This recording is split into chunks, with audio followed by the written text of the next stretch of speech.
साथियों, मैं अनिल कुमार फिर से अपने यूट्यूब चैनल में आप लोगों का स्वागत करता हूं। दोस्तों, आज का जो हमारा टॉपिक है वो आपको 20 मिसलेनियस क्वेश्चन है। तो आप लोग क्या करेंगे कि वीडियो के एंड तक बने रहेंगे, क्योंकि इन क्वेश्चनों का हम लोग क्या करेंगे कि फुल एनालिसिस करेंगे, ठीक है ना। और इस एनालिसिस के माध्यम से आपका क्या होगा कि 20 से लगभग 100 क्वेश्चन होंगे वो आपके कंप्लीट हो जाएंगे, ठीक है ना। तो चलिए दोस्तों, इसे शुरू करते हैं। चलिए, पहला प्रश्न, कर्क रेखा डॉट डॉट के सिवाय निम्नलिखित सभी राज्यों से होकर गुजरती है। Option A Gujarat, B Madhya Pradesh, C Haryana, D Mizoram.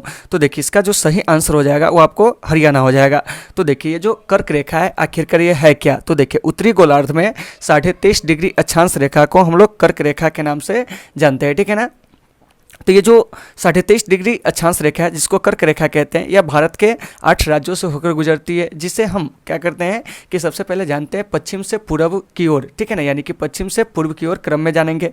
तो देखिए, सबसे पहले आपको गुजरात, राजस्थान, मध्य प्रदेश, छत्तीसगढ़, झारखंड, पश्चिम बंगाल, त्रिपुरा, मिजोरम, तो इन 8 राज्यों से कर्क रेखा जो है वो आपको गुजरती है। तो इसको याद हम कैसे रखेंगे। तो देखिए, इसके लिए एक सिंपल सी ट्रिक है, आप इसे याद रखेंगे, मित्र पर गमछा झाड़। तो देखिए, मी से हो जाएगा मिजोरम, त्र से हो जाएगा त्रिपुरा, पर से यानी पश्चिम बंगाल, ग से हो जाएगा गुजरात, म से मध्य प्रदेश, छ से छत्तीसगढ़, झा से झारखंड और मतलब कि आर से जो हो जाएगा यानी कि रस से वो आपको राजस्थान हो जाएगा, ठीक है ना। तो इन मतलब कि 8 राज्यों से होकर कर्क रेखा जो होती है वो आपको क्या होती है, गुजरती है। तो आपका यहाँ से एक प्रश्न आएगा कि सर कर्क रेखा किन किन देशों से होकर गुजरती है। तो देखिए, कर्क रेखा जो है वो आपको 18 देशों से होकर क्या होती है कि गुजरती है। जैसे इन 18 देशों का नाम जान लीजिए, मैक्सिको, बहामास, पश्चिमी Sahara, Mauritania, Mali, Algeria, Niger, Libya, Chad, मिस्र, ठीक है ना। इसके अलावा आपको सऊदी अरब, UAE, Oman, Bharat, Bangladesh, Myanmar, चीन, ताइवान। तो यहाँ से आपके एग्जाम में कभी कभी प्रश्न कर लिया जाता है कि कर्क रेखा कितने देशों से होकर गुजरती है। तो वो आपको 18 देशों से होकर गुजरती है, जिसका विवरण जो है यहाँ दिया गया। आप इसका क्या करेंगे, स्क्रीनशॉट भी ले लेंगे, ठीक है ना। चलिए अगले प्रश्न की ओर चलते हैं। दूसरा नंबर हमारा जो प्रश्न है वो क्या है, ध्यान से सुनेंगे। किस वर्ष में इंदिरा गांधी विकास अनुसंधान संस्थान का उद्घाटन किया गया था। Option A 1982, option B 1991, option C 1987, option D जो है 1993। तो इसका जो सही आंसर हो जाएगा वो आपको 1987 हो जाएगा, यानी कि ऑप्शन सी। तो 1987 में इंदिरा गांधी विकास अनुसंधान संस्थान का क्या हुआ था कि राजीव गांधी के द्वारा क्या किया गया था, उद्घाटन किया गया था। तो आइए थोड़ा सा जानते हैं कि ये जो Indira Gandhi institute of development research है, इसकी स्थापना कब हुई थी। तो 1987 में कहाँ हुई थी, तो मुंबई में, ठीक है ना। और इसका जो उद्घाटन किया गया था किसके द्वारा, तो राजीव गांधी के द्वारा। तो यहाँ से आपसे एक प्रश्न कर लिया जाएगा कि ये जो Indira Gandhi institute of development research है, ठीक है ना, इसकी स्थापना कहाँ हुई थी, मुंबई में।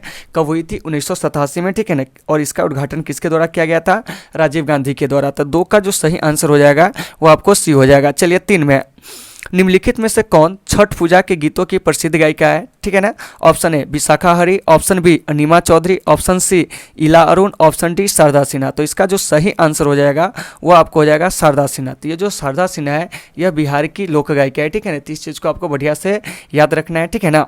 और इन्हें हाल के वर्षों में पद्मश्री पुरस्कार से क्या किया गया कि सम्मानित भी किया गया है, ठीक है ना। 3 चीज़ों को भी आपको बढ़िया से देख लेना है। चलिए चौथे नंबर प्रश्न की ओर।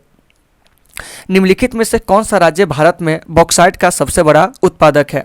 Option A Rajasthan, option B Odisha, option C Jharkhand, option D Gujarat. तो इसका जो सही आंसर हो जाएगा वो हो जाएगा आपको ओडिशा, यानी कि बॉक्साइट का जो भारत में सबसे बड़ा उत्पादक राज्य है वो आपको ओडिशा है। तो आइए थोड़ा सा जानते हैं कि भारत में और कौन कौन से राज्य है वो आपको क्या करता है कि बॉक्साइट का उत्पादन करता है। तो देखिए, झारखंड, बिहार। तो बिहार के 2 जिलों में, एक गया और मुंगेर में क्या होता है कि आपको यानी कि बॉक्साइट का उत्पादन होता है। इसके अलावा महाराष्ट्र हो गया, राजस्थान हो गया, आंध्र प्रदेश हो गया, ठीक है ना। तो इन राज्यों में बॉक्साइट का उत्पादन होता है, ठीक है ना। तो इसमें से जो सबसे ज़्यादा बॉक्साइट का उत्पादन होता है वो आपको ओडिशा में होता है। तो एक चीज़ याद रखिएगा कि बॉक्साइट का सबसे बड़ा उत्पादक जो राज्य है वो आपको ओडिशा है, ठीक है ना। इसके अलावा प्राकृतिक रूप से जो सबसे ज़्यादा बॉक्साइट का भंडार है वो भी आपको ओडिशा में है। तो इन चीज़ों को याद रखना है। और ये जो बॉक्साइट है भारत के किन किन राज्यों में मतलब कि पाए जाते हैं, तो यह आपको ओडिशा, झारखंड, बिहार, महाराष्ट्र, राजस्थान और आंध्र प्रदेश। तो 4 का जो सही आंसर हो जाएगा वो आपको बी हो जाएगा, ओडिशा। 5 में, निम्नलिखित में से किसे पंजाब केसरी के लोकप्रिय नाम से जाना जाता था। देखिए, option A Subhash Chandra Bose, option B doctor Rajendra Prasad, option C Mahatma Gandhi, option D Lala Lajpat Rai. तो इसका जो सही आंसर हो जाएगा वो आपको ऑप्शन डी लाला लाजपत राय। तो यहाँ से जानते हैं कि सुभाष चंद्र बोस जी को क्या कहा जाता था। तो देखिए सुभाष चंद्र बोस जी को हम लोग नेताजी के नाम से जानते हैं, डॉक्टर राजेंद्र प्रसाद को अजात शत्रु और देश रत्न के नाम से जानते हैं, ठीक है ना। इसके अलावे महात्मा गांधी को हम लोग राष्ट्रपिता और बापू के नाम से भी क्या करते हैं, जानते हैं। तीन चीज़ों को याद रखना है। और लाला लाजपत राय जिन्हें पंजाब केसरी, शेर ए पंजाब के नाम से भी क्या किया जाता है, जाना जाता है, ठीक है ना। तो 5 का जो सही आंसर हो जाएगा वो आपको ऑप्शन डी लाला लाजपत राय। चलिए 6 में, डॉट द्वारा फतेहपुर सीकरी को मुगल साम्राज्य की राजधानी के रूप में स्थापित किया गया था। Option A Babur, option B Akbar, option C Humayun, option D Jahangir. तो इसका जो सही आंसर हो जाएगा ऑप्शन बी अकबर, ठीक है ना। तो देखिए मुगलों की जो राजधानी थी कब कब कहाँ थी इसके बारे में जानते हैं, ठीक है ना। तो सबसे पहले मुगलों की जो प्रारंभिक राजधानी थी वो आपको आगरा थी, जो कि आपको 1526 से 1571 ईस्वी तक था, ठीक है ना। फिर आपको आगरा से फतेहपुर सीकरी अकबर के द्वारा लाया गया था, जो आपको 1571 से 1585 तक रहा, ठीक है ना। फिर फतेहपुर सीकरी से राजधानी को परिवर्तित करके अकबर के द्वारा लाहौर लाया गया था, जहां 1585 से 1598 ईस्वी तक राजधानी रहा। फिर आपको क्या हुआ कि लाहौर से राजधानी को परिवर्तित करके पुनः आगरा लाया गया, जो आपको 1598 से 1648 ईस्वी तक रहा। उसके बाद क्या हुआ था कि मुगलों की राजधानी जो थी शाहजहानाबाद, यानी कि पुरानी दिल्ली जिसको कहते हैं, वहाँ चली गई। और 1648 से 1857 तक मुगलों की जो राजधानी थी वो आपको शाहजहानाबाद यानी कि दिल्ली में रही थी, ठीक है ना। तो 6 का जो सही आंसर हो जाएगा वो आपको क्या हो जाएगा, अकबर। क्या हो जाएगा, अकबर भी। तो आइए थोड़ा सा यहाँ से मुगलों के बारे में जान लेते हैं। तो देखिए मुगल वंश के जो संस्थापक थे वो आपको बाबर थे, और मुगल वंश के जो अंतिम शासक थे वो आपको बहादुर शाह जफर थे। और मुगलों की जो राज दरबारी भाषा थी वो आपको फारसी थी। तो इन चीज़ों को भी आपको क्या करना है, याद रखना है। और ये जो मुगल है, ठीक है ना, इसकी जो स्थापना हुई थी, ठीक है ना, वो आपको पानीपत के प्रथम युद्ध के द्वारा हुआ था। यानी कि भारत में मुगल वंश की जो स्थापना हुई थी वो आपको पानीपत के प्रथम युद्ध के द्वारा हुआ था। तो यहाँ से एक प्रश्न आएगा कि सर पानीपत का प्रथम युद्ध किसके बीच हुआ था। तो यह आपको बाबर और इब्राहिम लोदी के बीच हुआ था। तो इन चीज़ों को आपको बढ़िया से देख लेना है। और पानीपत के 3 युद्ध हुए थे, याद रखिएगा। एक पहला युद्ध 1526 में हुआ था, जो कि बाबर और इब्राहिम लोदी के बीच। दूसरा जो था वो आपको 1556 में हुआ था, वह आपको अकबर और हेमू के बीच हुआ था। और तीसरा पानीपत का युद्ध जो था वह आपको 1761 में हुआ था, ठीक है ना, मराठों और अफगानों के बीच में। तो इन चीज़ों को भी आपको बढ़िया से याद रखना है। तो मेरा यहाँ से एक प्रश्न किया जाएगा आपसे, ठीक है ना, कि बताइए, आप लोग कमेंट सेक्शन में इसका जवाब जरूर दीजिएगा कि ये जो मतलब मुगल वंश है इसकी स्थापना भारत में किस युद्ध के द्वारा हुआ था, ठीक है ना। ये आप लोगों को कमेंट में क्या करना है, आंसर देना है, ठीक है ना। फिर हम यहाँ से बात करते हैं कि मुगल वंश का जो अंत हुआ था कब हुआ था।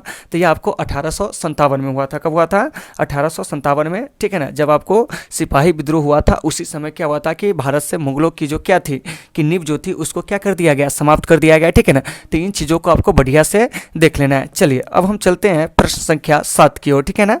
देखिए क्या करा है, दक्षिण भारत के निम्नलिखित में से किस लोक नृत्य शैली में नर्तक अपने सिर पर कलश रखकर संतुलन बनाए रखते हुए नृत्य करते हैं।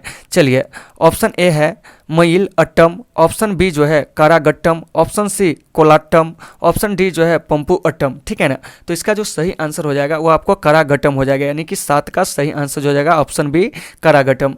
तो देखिए ये जो कारागट्टम है ये आपको तमिलनाडु का क्या है कि आपको एक लोक नृत्य है, ठीक है ना। और ये जो कारागट्टम नृत्य है इसमें क्या होता है कि पानी के बर्तन सिर पर रखकर क्या होता है कि नर्तक जो होते हैं वो आपको संतुलन बनाए रखते हुए क्या करता है कि नृत्य करता है। तो 7 का सही आंसर जो हो जाएगा वो आपको बी हो जाएगा। और एक चीज़ याद रखिएगा कि कारागट्टम जो है दक्षिण भारत के किस राज्य का लोक नृत्य है, तो वो आपको तमिलनाडु का है, ठीक है ना। 3 चीज़ों को भी आपको बढ़िया से देख लेना है। हाँ दोस्तों, अगर आप लोगों को कहीं से किसी प्रकार की कोई समस्या होती है तो आप लोग कमेंट करके जरूर बताएंगे, हम आपकी समस्या का हर संभव समाधान करने का प्रयास करेंगे। चलिए 8 में क्या करा है, निम्नलिखित में से स्वराज पार्टी का गठन किसने किया था, ठीक है ना। तो देखिए option A Subhash Chandra Bose, option B जो है आपको doctor Rajendra Prasad, option C Motilal Nehru, option D Jawaharlal Nehru. तो इसका जो सही आंसर हो जाएगा वो हो जाएगा ऑप्शन सी मोतीलाल नेहरू, ठीक है ना। तो आइए थोड़ा सा हम स्वराज पार्टी के बारे में जानते हैं। तो सबसे पहले जानिए कि स्वराज पार्टी की स्थापना कब हुई थी। तो देखिए स्वराज पार्टी की स्थापना 1 जनवरी 1923 को हुई थी। और इसके जो संस्थापक थे, ठीक है ना, यानी कि स्वराज पार्टी की जो स्थापना करने वाले व्यक्ति थे, ठीक है ना, उसमें आपको चित्तरंजन दास, जिन्हें हम लोग देशबंधु के नाम से भी जानते हैं, और एक थे आपको मोतीलाल नेहरू। नेहरू। तो यहाँ से आपसे प्रश्न किया जाएगा, ठीक है ना, कि बताइए स्वराज पार्टी के संस्थापक कौन थे। तो चित्तरंजन दास और मोतीलाल नेहरू। चित्तरंजन दास को हम लोग किस नाम से जानते हैं, देश बंधु के नाम से, ठीक है ना। फिर यहाँ से एक प्रश्न और भी किया जा सकता है कि बताइए स्वराज पार्टी की स्थापना कहाँ हुई थी। तो देखिए स्वराज पार्टी की जो स्थापना हुई थी, ठीक है ना, वो आपको इलाहाबाद में हुई थी, ठीक है ना। और इलाहाबाद का जो अभी नाम बदल कर दिया गया क्या, तो प्रयागराज। तो इन चीज़ों को भी आपको बढ़िया से देख लेना है। फिर यहाँ से कभी कभी आपसे प्रश्न यह किया जा सकता है कि बताइए कि स्वराज पार्टी के जो प्रथम अध्यक्ष थे वह कौन थे। तो देखिए स्वराज पार्टी के जो प्रथम अध्यक्ष थे वो आपको चित्तरंजन दास थे, ठीक है ना। तो इन चीज़ों को आपको बढ़िया से याद रखना है, ठीक है ना। और ये जो स्वराज पार्टी का गठन हुआ था वो आपको असहयोग आंदोलन के अचानक मतलब कि गांधी जी के द्वारा समाप्त कर दिए जाने के बाद हुआ था, ठीक है ना। तो इन चीज़ों को आपको बढ़िया से देख लेना है। तो 8 का जो सही आंसर हो जाएगा वो आपको सी हो जाएगा, मोतीलाल नेहरू। चलिए 9 में 2020 में शरीर क्रिया विज्ञान या औषधि का नोबेल पुरस्कार संयुक्त रूप से डॉट डॉट को प्रदान किया गया। देखिए option A Abhijit Banerjee, Esther Duflo और माइकल क्रेमर, ठीक है ना। Option B Vitaly L Ginzburg, Karl बानफ्रीस और Willard S Boyle. Option C जो है वो आपको John B Goodenough, Leonid Hurwicz, Doris Lessing. Option D Harvey J Alter, Michael Houghton, Charles M Rice. तो इसका जो सही आंसर हो जाएगा वो हो जाएगा ऑप्शन डी, ठीक है ना, जो कि आपको Harvey J Alter, Michael Houghton और चार्ल्स एम राइस, इन तीनों आदमियों को संयुक्त रूप से क्या हुआ था कि 2020 का जो चिकित्सा विज्ञान का नोबेल पुरस्कार था वो आपको मिला हुआ था। तो इन चीज़ों को आपको बढ़िया से याद रखना है। तो आपका यहाँ से एक प्रश्न आएगा कि सर नोबेल पुरस्कार की शुरुआत कब हुई थी। तो देखिए नोबेल पुरस्कार की जो शुरुआत हुई थी वर्ष 1901 में हुई थी, ठीक है ना।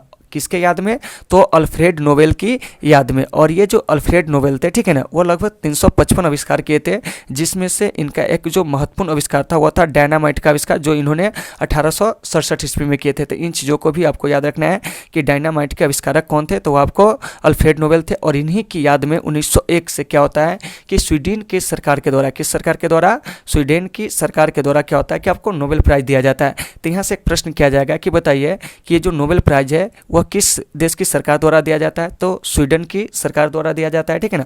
कब से दिया जाता है, तो वर्ष 1901 से। किसकी याद में, तो अल्फ्रेड नोबेल की याद में दिया जाता है। तो यहाँ से एक प्रश्न आपसे किया जा सकता है कि बताइए कि नोबेल पुरस्कार जो है वो आपको किन क्षेत्रों में दिया जाता है। तो देखिए नोबेल पुरस्कार जो है वो आपको 6 क्षेत्रों में दिए जाते हैं।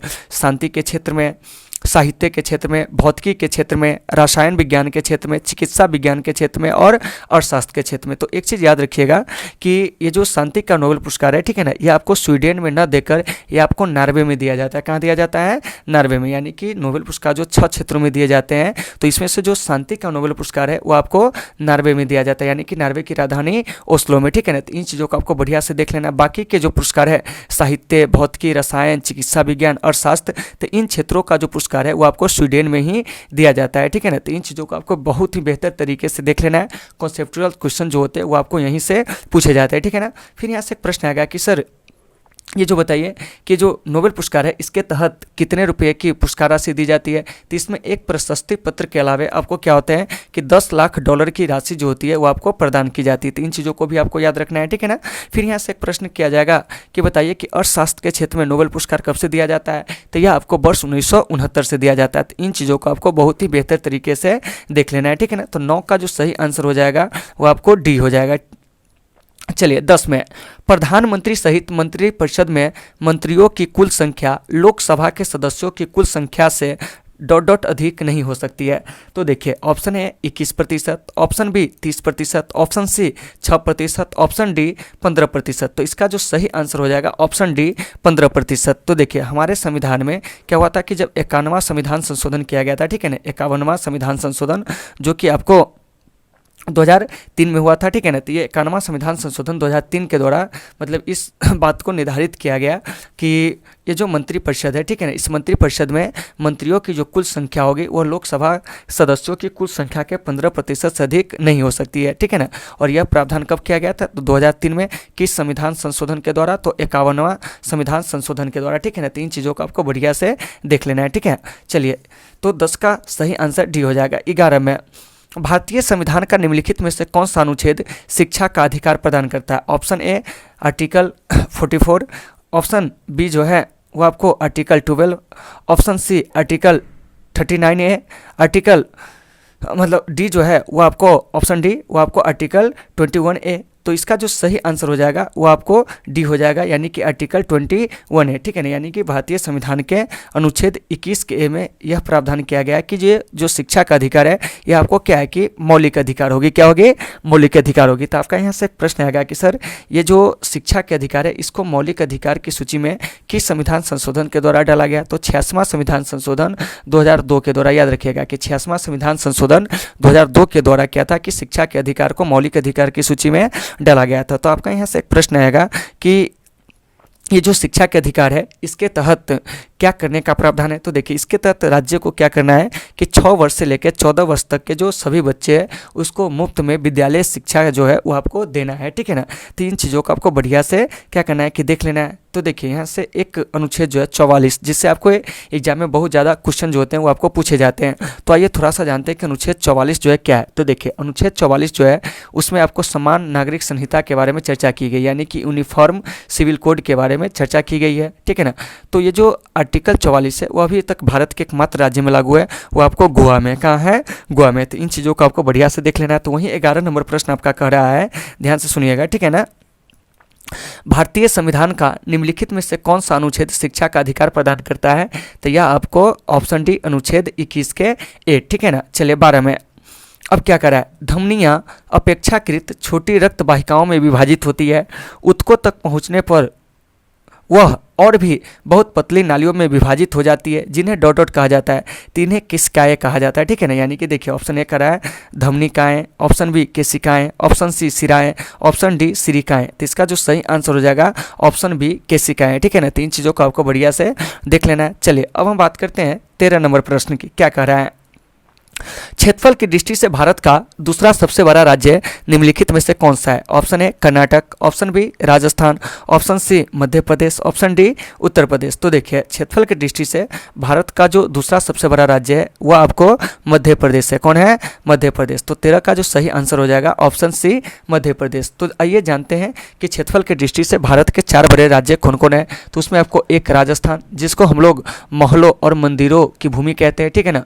दूसरे नंबर पर क्षेत्रफल की दृष्टि से जो राज्य आता है वह है आपको मध्य प्रदेश, जिसे हार्ट ऑफ इंडिया यानी कि भारत का दिल कहा जाता है। ऑप्शन कह रहे हैं, यानी कि तीसरे नंबर पे जो आते हैं वो आपको महाराष्ट्र आते हैं, ठीक है ना।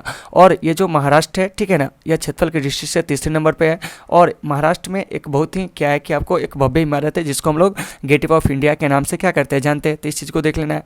उत्तर प्रदेश, ठीक है ना, जो कि चौथे नंबर पर क्षेत्रफल की दृष्टि से आते हैं, ठीक है ना। इसे शक्तिशाली साम्राज्य का घर कहा जाता है। तो ये जो उपनाम बताए हैं इसे भी आपको बढ़िया से देख लेना है। ऐसे क्वेश्चन भी आपके एग्जाम में बहुत ज़्यादा पूछे जाते हैं। तो यहाँ क्या प्रश्न कर रहा है कि क्षेत्रफल की दृष्टि से भारत का दूसरा सबसे बड़ा राज्य कौन है? तो आपको मध्य प्रदेश पहले नंबर पर कहेगा, तो आपको राजस्थान। और क्षेत्रफल की दृष्टि से हमारे भारत का पूरे दुनिया में जो स्थान है वो आपको 7वां है। तो इन चीज़ों को भी आपको बढ़िया से देख लेना है। तो 13 का सही आंसर सी हो जाएगा। 14 में साइमन कमीशन डॉट डॉट में भारत भेजा गया था। तो देखिए साइमन कमीशन जो है, ठीक है ना, ऑप्शन ए कह रहा है 1938, option B 1919, option C 1918, option D 1928। तो इसका जो सही आंसर हो जाएगा ऑप्शन डी 1928, अर्थात साइमन कमीशन जो है वो आपको 1928 में क्या हुआ था कि आपको भारत भेजा गया था। तो देखिए तो सबसे पहले हम जानते हैं कि साइमन कमीशन भारत क्यों आया था। तो देखिए 1919 के जो मॉन्टेग्यू चेम्सफोर्ड सुधार अधिनियम था, ठीक है ना, उसकी समीक्षा करने के लिए क्या हुआ था कि साइमन कमीशन जो था भारत आया था। तो यहाँ एक प्रश्न आएगा कि सर साइमन कमीशन की नियुक्ति कब हुई थी। तो देखिए साइमन कमीशन की नियुक्ति 1927 में हुई थी, ठीक है ना। लेकिन यह साइमन कमीशन 3 फरवरी 1928 को भारत आया था, ठीक है ना। और ये जो साइमन कमीशन है, याद रखिएगा किसमें जो 7 सदस्य थे, कितने सदस्य थे?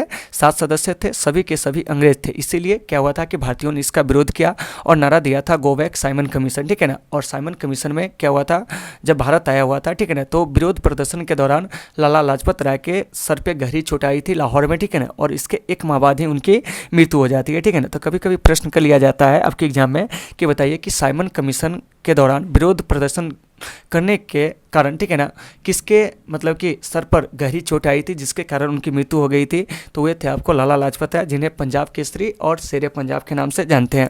तो फिर यहाँ से एक प्रश्न आ जाएगा कि साइमन कमीशन के जो सभी सदस्य थे वो आपको अंग्रेज थे, इसीलिए इसको एक अन्य नाम गोरा कमीशन के नाम से भी जानते हैं या व्हाइट कमीशन के नाम से भी जानते हैं। तो फिर प्रश्न कर लिया जाएगा कि साइमन कमीशन के अध्यक्ष कौन थे। तो देखिए साइमन कमीशन के जो अध्यक्ष थे वो आपको सर जॉन साइमन थे। क्या थे? सर जॉन साइमन थे। और इसके सभी सदस्य जो थे अंग्रेज थे, इसलिए भारतीयों ने इसका क्या किया, विरोध किया और नारा दिया कि गो बैक साइमन कमीशन, अर्थात साइमन कमीशन वापस जाओ, ठीक है ना। तो इन चीज़ों को आपको बढ़िया से देख लेना है। चलिए, तो 14 का सही आंसर जो हो जाएगा वो आपको डी हो जाएगा 1928। 15 में नीति आयोग का गठन किस वर्ष में किया गया था? तो देखिए, नीति आयोग का जो गठन है वो आपको ऑप्शन ए कह रहा है 2017, option B 2012, option C 2014, option D 2015। तो इसका जो सही आंसर हो जाएगा ऑप्शन डी 2015। तो आइए थोड़ा सा नीति आयोग के बारे में हम जानते हैं। देखिए, नीति यानी कि national institution for transforming India, अर्थात भारत के लिए राष्ट्रीय परिवर्तन संस्थान, ठीक है ना। तो ये जो नीति आयोग है, ठीक है ना, इसका जो गठन किया गया था वो आपको 1 जनवरी 2015 को, ठीक है ना, वह आपको किसके जगह पर, तो वह आपको योजना आयोग के जगह पर, अर्थात योजना आयोग को 2014 में भंग कर दिया गया, ठीक है ना, और उसके जगह पर एक नए संस्थान की स्थापना की गई जो कि आपको नीति आयोग के नाम से क्या है, जाना जाता है। और इस नीति आयोग का गठन 1 जनवरी 2015 को हुआ था। तो यहाँ से प्रश्न किया जाएगा कि सर नीति आयोग किस प्रकार की संस्था है? तो देखिए, नीति आयोग जो है वो आपको एक थिंक टैंक संस्था है। कैसी संस्था है? थिंक टैंक संस्था है, जो आपको सरकार को क्या करती है कि विभिन्न मसलों पे सलाह देती है, सरकार के आर्थिक विकास में क्या करता है, अपना योगदान देती है, ठीक है ना। देश के जो आर्थिक विकास होते हैं उसमें अपना क्या करता है, सहयोग प्रदान करता है। तो यहाँ से एक प्रश्न किया जाएगा कि बताइए कि जो नीति आयोग है इसका मुख्यालय कहाँ है? तो देखिए, नीति आयोग का जो मुख्यालय है वो आपको नई दिल्ली में, कहाँ है, नई दिल्ली में। तो यहाँ से एक प्रश्न और भी कर लिया जाएगा कि नीति आयोग के अध्यक्ष कौन होते हैं? तो देखिए, नीति आयोग के जो अध्यक्ष होते हैं वो आपको पदेन प्रधानमंत्री होते हैं। तो इस हिसाब से अभी जो नीति आयोग के अध्यक्ष है वो आपको प्रधानमंत्री श्री नरेंद्र दामोदर दास मोदी है, ठीक है ना।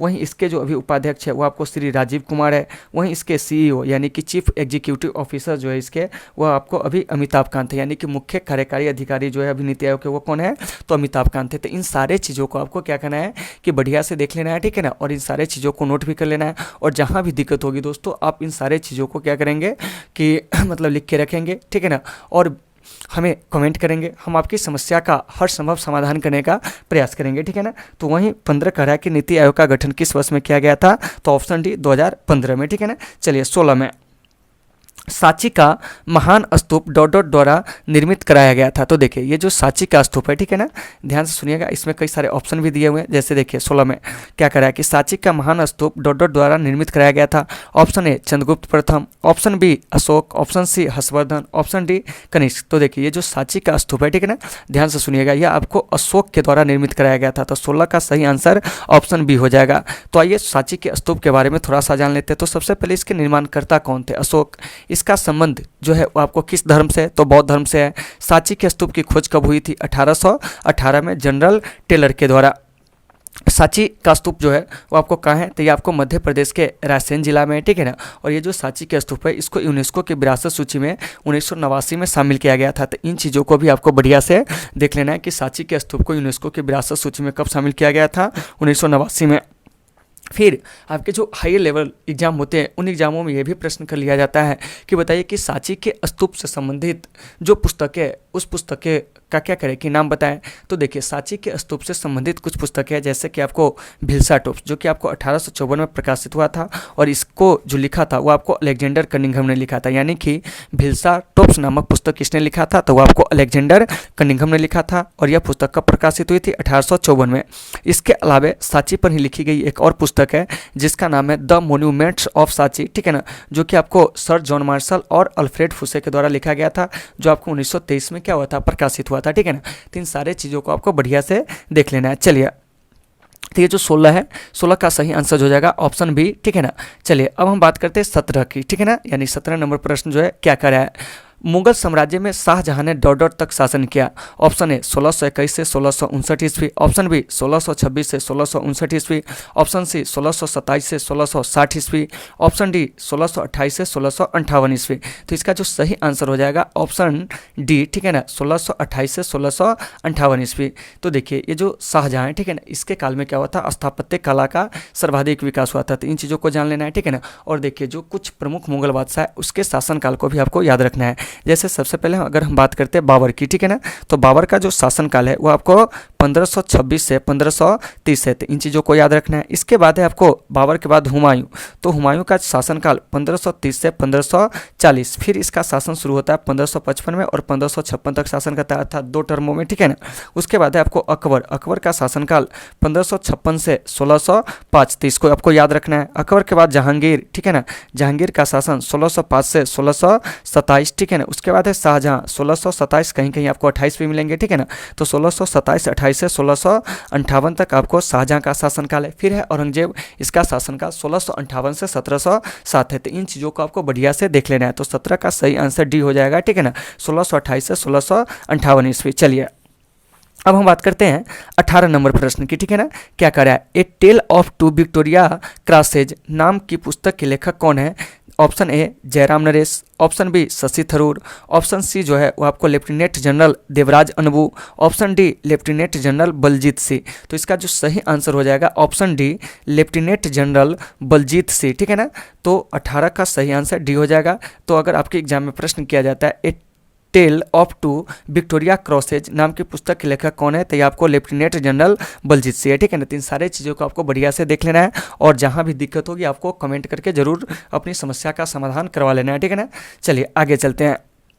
19 नंबर प्रश्न क्या कह रहा है, जोग जलप्रपात निम्नलिखित में से किस राज्य में स्थित है? Option A Jharkhand, option B Karnataka, option C Jharkhand, option D Sikkim. तो इसका जो सही आंसर हो जाएगा, ठीक है ना, वह आपको हो जाएगा ऑप्शन बी कर्नाटक, ठीक है ना। तो ये जो जोग जलप्रपात है ये आपको कर्नाटक में शरावती नदी पर है, याद रखिएगा किस नदी पर है, शरावती नदी पर है, ठीक है ना। और ये जो जोग जल प्रपात है इसको हम लोग क्या कहते हैं कि गोडसप्पा और महात्मा गांधी जलप्रपात के नाम से भी क्या करते हैं जानते हैं। तीन चीज़ों को भी आपको देख लेना है कि जोग जलप्रपात का जो अन्य नाम है क्या है, तो गोडसप्पा और महात्मा गांधी जलप्रपात, ठीक है ना। तो 19 का सही आंसर हो जाएगा बी कर्नाटक, ठीक है ना। चलिए 20 में, निम्नलिखित में से कौन सा देशांतर भारत की मानक मध्याह्न रेखा है? ऑप्शन ए 52.5 डिग्री पूर्वी देशांतर, 82 डिग्री पूर्वी देशांतर, ऑप्शन बी है, ठीक है ना। ऑप्शन सी 72 डिग्री पूर्वी देशांतर, ऑप्शन डी 87 डिग्री पूर्वी देशांतर। तो इसका जो सही आंसर हो जाएगा वो आपको ऑप्शन बी 82 डिग्री पूर्वी देशांतर हो जाएगा, ठीक है ना। तो 20 का सही आंसर भी हो जाएगा। तो कभी कभी आपके एग्जाम में प्रश्न कर लिया जाता है कि जो 82 डिग्री पूर्व देशांतर रेखा है यह भारत के कितने राज्यों से होकर गुजरती है? तो ये आपको 5 राज्यों से होकर गुजरती है भारत के, ठीक है ना। यानी कि 82 डिग्री पूर्वी देशांतर जो है भारत के कितने राज्यों से होकर गुजरती है? 5 राज्यों। यह राज्य कौन कौन है? तो ये आपको उत्तर प्रदेश, मध्य प्रदेश, छत्तीसगढ़, ओडिशा, आंध्र प्रदेश। एक बार इसको रिकॉल कीजिए कि कौन कौन से राज्य से होकर 82 डिग्री पूर्वी देशांतर रेखा गुजरती है। उत्तर प्रदेश, मध्य प्रदेश, छत्तीसगढ़, ओडिशा, आंध्र प्रदेश। तो इन चीज़ों को आपको बढ़िया से क्या कर लेना है, देख लेना है, ठीक है ना। और जहाँ भी दिक्कत होगी आप लोग कमेंट करके जरूर बताएंगे। तो दोस्तों मुझे उम्मीद है कि ये क्लास से आपको अच्छी लगी होगी। और दोस्तों आपको क्लास से अच्छी लगी होगी तो आप क्या करेंगे कि अपने दोस्तों में भी इसे शेयर करेंगे, ठीक है ना। तो चलिए दोस्तों आज की इस क्लास को हम यहीं पे विराम देते हैं, फिर मिलते हैं आपसे अगले क्लास में। जब तक के लिए आप सबों से सुविधा, take care all of you.